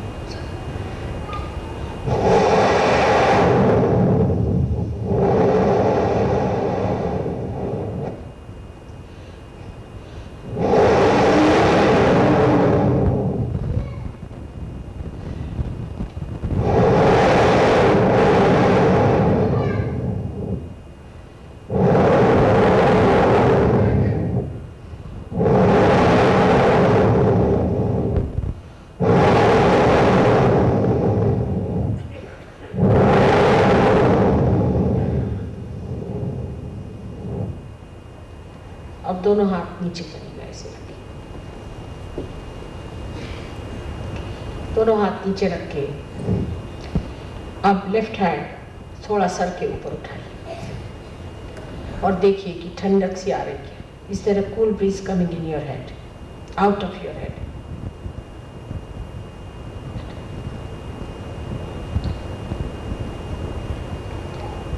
हाँ, आ रही है ठंडक हवा, आ रही है ना, देखा?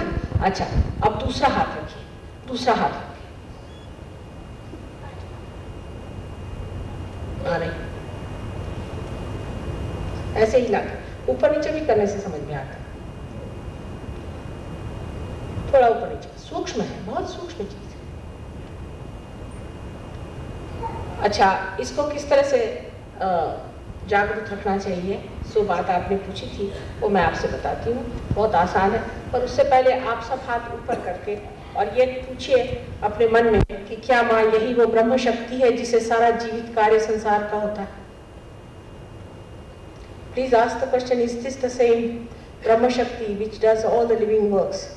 Is this the God's love that is all pervading? आ रही हाथ में ठंडी ठंडी हवा से। अच्छा, अब आप ये समझ लें, हाथ ऐसे करके बैठे थोड़ी देर, कि हमारे चारों तरफ और वातावरण है और हम किसी और वातावरण में हैं। इसलिए इस वातावरण से अपने को बचाने के लिए अपने पर एक कवच होता है, माँ का कवच, यानी सोचिए माँ का आंचल हो। उस तरह से, इस तरह से हमारी जो ऑरा है उसको हमें किस तरह से बंधन देना चाहिए। तो इस तरह से हाथ से यहाँ से उठा करके आप सर पे ले जा करके और इधर लाएं। अच्छा, शुरू करेंगे हम लोग। एक हर एक चक्र पे होगा, सीधे से लाएं, कायदे से। बहुत ज़रूरी है किस तरह से आप करते हैं। फिर से दूसरा, अब देखिए लेफ्ट साइड आप उठा रहे हैं और ऊपर से ग्रेस परमात्मा की आ रही है। तो फिर से ऐसे ही हाथ पीछे ले जाए, फिर से 3, फिर से नीचे ले जा करके फिर से ले आए, फिर से 4, पूरा चित्त वहाँ रखना चाहिए। 4 के बाद फिर से ले जाइए वापस, 5, 5वां चक्र, उसके बाद में अब 6ठा चक्र, फिर से वापस, फिर अब 7वां चक्र। 7 चक्रों को हम लोगों ने बंधन दे दिया। अब कुंडलिनी का जागरण खुद आप कैसे कर सकते हैं, बहुत आसान चीज़ है कि कुंडलिनी यहाँ पर है, इस जगह आप अपना लेफ्ट हैंड रखें और राइट हैंड जो है ये क्रिया शक्ति है, इसको आप ऊपर, सामने, नीचे, पीछे इस तरह से घुमाएं क्लॉकवाइज और ऊपर लेते जाएं। देखिए, चलिए आप ऐसे उठाते चलिए। 3 बार कुंडलिनी का उठाना होता है, धीरे धीरे। इस हाथ को देखते रहें।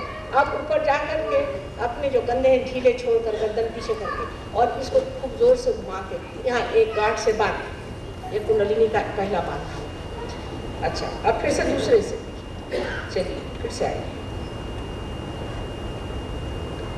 हाथ को देखते रहें, फिर कंधे ढीले छोड़ करके गर्दन पीछे करके फिर जोर से घुमा के उसको बांध, तीसरी मरतबा 3 वक्त पानी होता है, हाथ नीचे में। फिर से करें। ये सुषुम्ना नाड़ी से चढ़ रही है, देखिए अब कितने जल्दी हाथ घूम रहे हैं। अब ऊपर जा करके फिर 1, फिर 2, फिर 3। अब देखिए हाथ में आपको जोरों में आएगा। आ रहे ठंडक हाथ में आ रही बेटा? किसी किसी के एक हाथ में आ रही है, दूसरे हाथ में नहीं आ रही। जिनकी लेफ्ट हैंड में आ रही है उनको लेफ्ट हैंड मेरी ओर करना चाहिए, राइट हैंड हार्ट पे रखना चाहिए। जिनके लेफ्ट हैंड में नहीं आ रही जिनके लेफ्ट हैंड में नहीं आ रही, लेफ्ट हैंड मेरी ओर करें और राइट हैंड हार्ट पे रखें।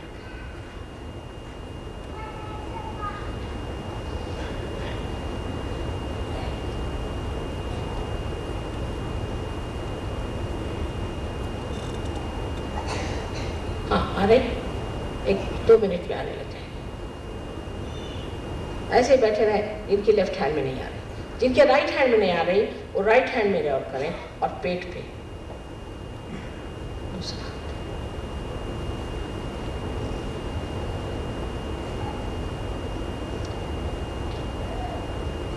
जिनके आ रही उनको कोई जरूरी नहीं। अब दोनों हाथ में जिनके आ रहे देखिए। बच्चों में तो सबसे पहले आते वो तो अगर आप हर एक आदमी अपने बच्चे ले आए तो कितना अच्छा हो जाएगा मेरे लिए। हाँ, आ रही ना? हाँ, अच्छा वो देख लेंगे। आज ही आप आई हैं ना? पहले तो आई नहीं थी। आई है? अच्छा, आ जाएगी। आप रखिए हाथ ऐसे, कोई ना कोई बात नहीं, देख डालें। जिनको नहीं आ रही है अभी हम यहाँ बैठते हैं, उनको नहीं आ रही है ऊपर आ जाए और अपने को ठीक करा के फिर जाए। अपनी तरफ चित्त रखें। हम कल यहाँ बहुत देर तक बैठे रहे और इसी तरह से आपको भी अपनी ओर उसी तरह से ध्यान देना चाहिए।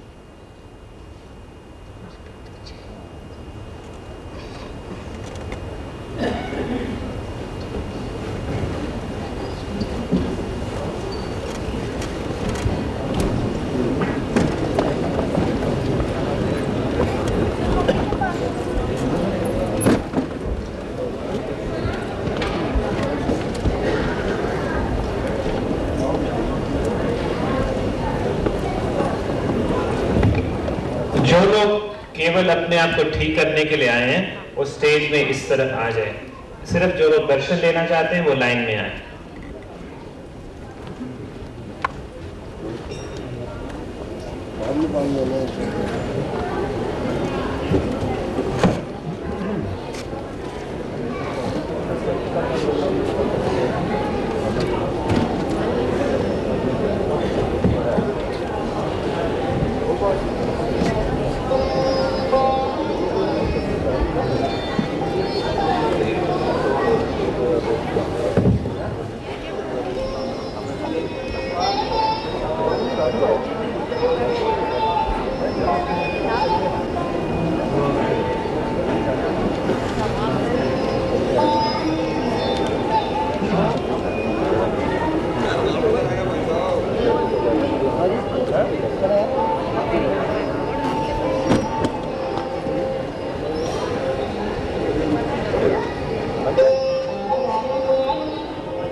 चलो क्या था देखने को देर नहीं यार।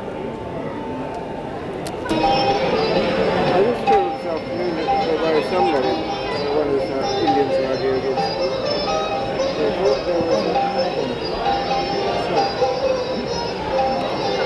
there was a marriage puja on the 18th. Holy puja tomorrow, Saturday. So tomorrow Saturday? Oh. That's the birth of Puja. So there's nothing on the 19th. They also thought there was a program on the 20th. I think yeah.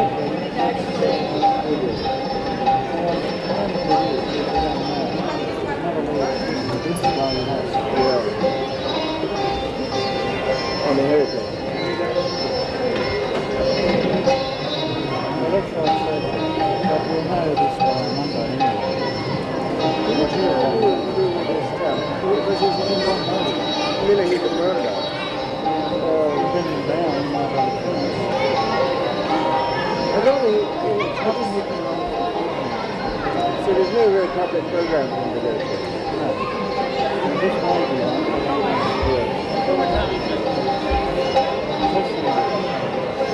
And in Bombay, there's a birthday good on the 22nd. Not a way to go out here. There's no audience. If there was, there would only be for the Australians down